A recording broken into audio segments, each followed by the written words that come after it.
Okay,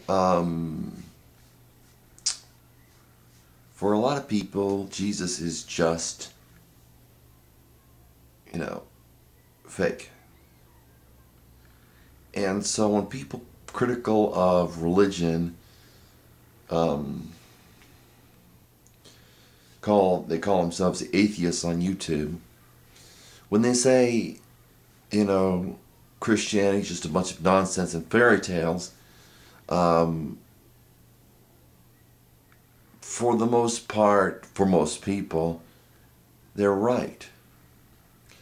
It's like, I'd heard the story before when Richard Dawkins went to elementary school and started telling the kids not to believe in Santa Claus. It's basically, for most people, it's the same kind of thing. Jesus, for most people, is completely irrelevant.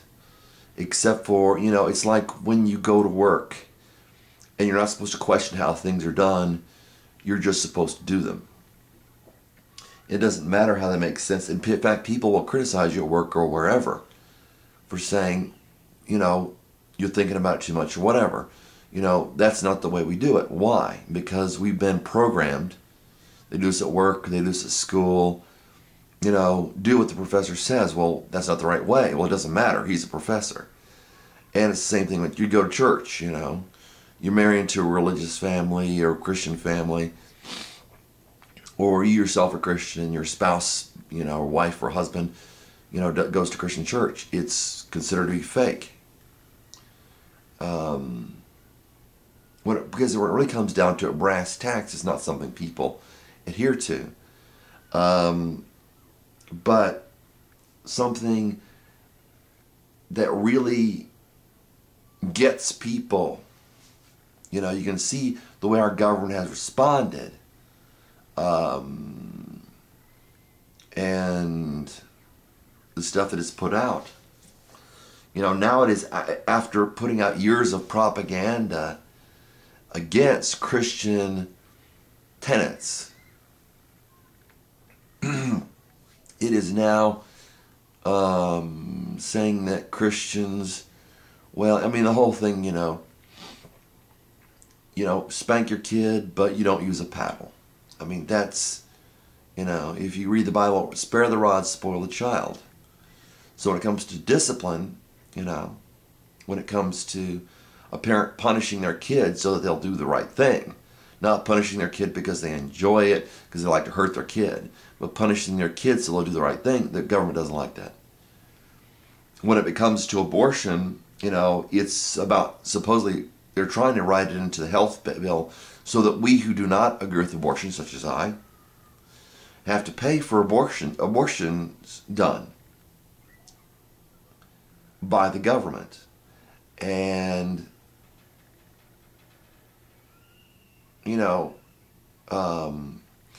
if you go back to the I believe it was 1860s, I believe it was 1868, 1867, 1868, 1869, so like 1870, they instituted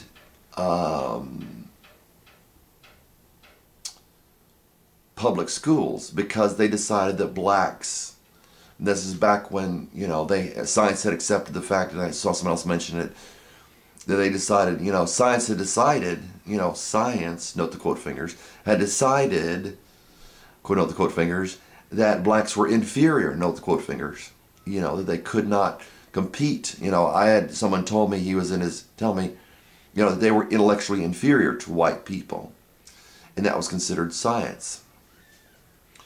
And and society is willing to basically go along with what government is doing, an anti-Christian stance. But I had someone tell me he was in his maybe late 50s, early 60s. He basically said, basically they were teaching in schools that blacks were more closely related to apes than white people, that they were more animals. That was the idea. And of course, the whole eugenics thing in the United States, where they decided who would and who would not produce children by sterilizing people that they thought were unfit. This is, this is the propaganda. Science is fine, but the propaganda that keeps on flowing, I would even say evolution, because I haven't seen something that satisfactorily, makes me believe that. It's the whole thing with global warming, and they're showing out that they're cheating on that too. It's not science that's the problem.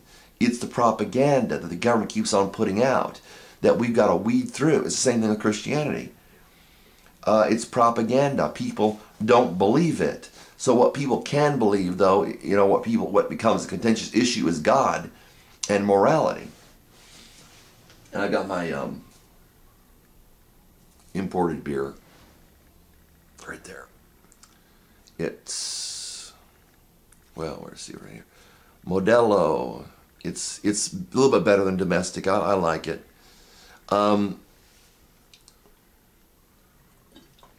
What they say is, it's a little hot now. It's not as cold, a little warm, but what they say is, the global warming, all that stuff, and the same thing, propaganda in churches. But the issue becomes God. It's something that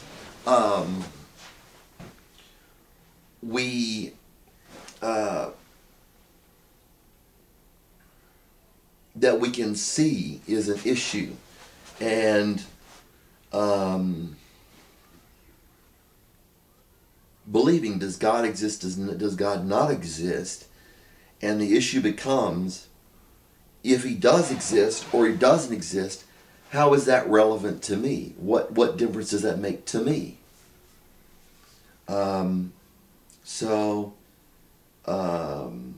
That's the issue for some people.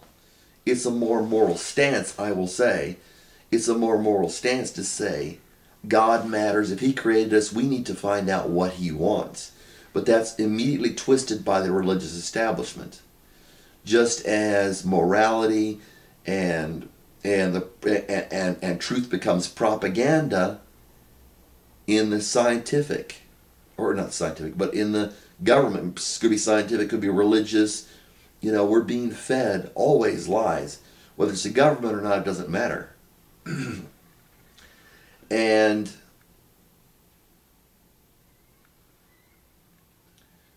for people, part of the propaganda people put out there is that church is important and Jesus is important. The whole thing, whether your church uses candles or not, candles are important. Why? Because that's the way it goes, which is unacceptable.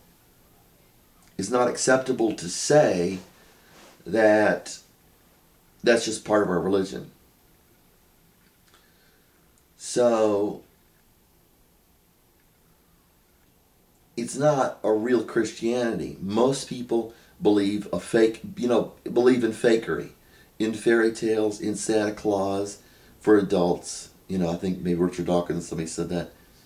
Santa Claus, religion mostly is Santa Claus for adults.